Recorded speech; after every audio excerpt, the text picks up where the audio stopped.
पुराने ज़माने में खलीफा उमर बिन अब्दुल अजीज़ जैसे इंसाफ पसंद हुक्मरानों की मिसाल दी जाती थी।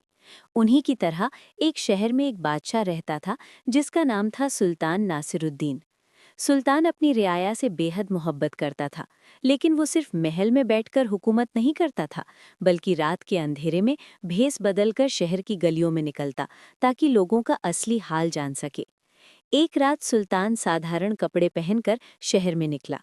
चलते चलते उसे एक छोटे से घर से रोने की आवाज़ सुनाई दी।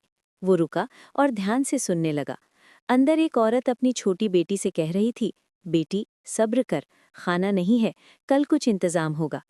बेटी मासूमियत से बोली, अम्मी क्या हम गरीब इसलिए हैं कि मैं लड़की हूँ?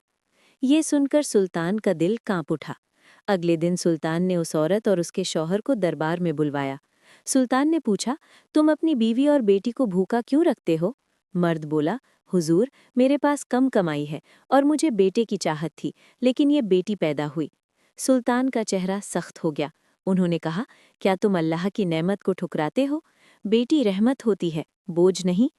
फिर सुल्तान ने पूरी दरबार में ऐलान किया, जिस घर में बेटियां होती हैं वहां रहमत बरसती है, और जो उन्हें बोझ समझता है वो अपनी किस्मत खुद खराब करता है।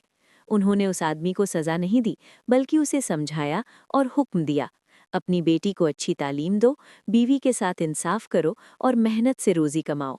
उसी दिन सुल्तान फिर भेस बदल कर निकला। इस बार उसने एक बूढ़े फकीर को देखा जो भूखा बैठा था। सुल्तान ने उसे खाना देना चाहा, लेकिन फकीर बोला, पहले मुझे काम दो, फिर खाना दो। मैं भीख नहीं, मेहनत की रोटी चाहता हूँ। सुल्तान मुस्कुराया। उसने उसे एक छोटा काम दिया और मेहनत के बदले खाना खिलाया।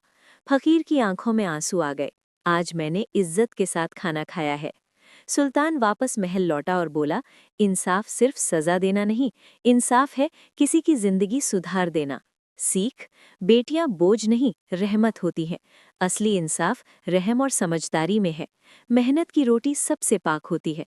एक अच्छा हुक्मरान वही है जो अपनी रियाया का दर्द समझे।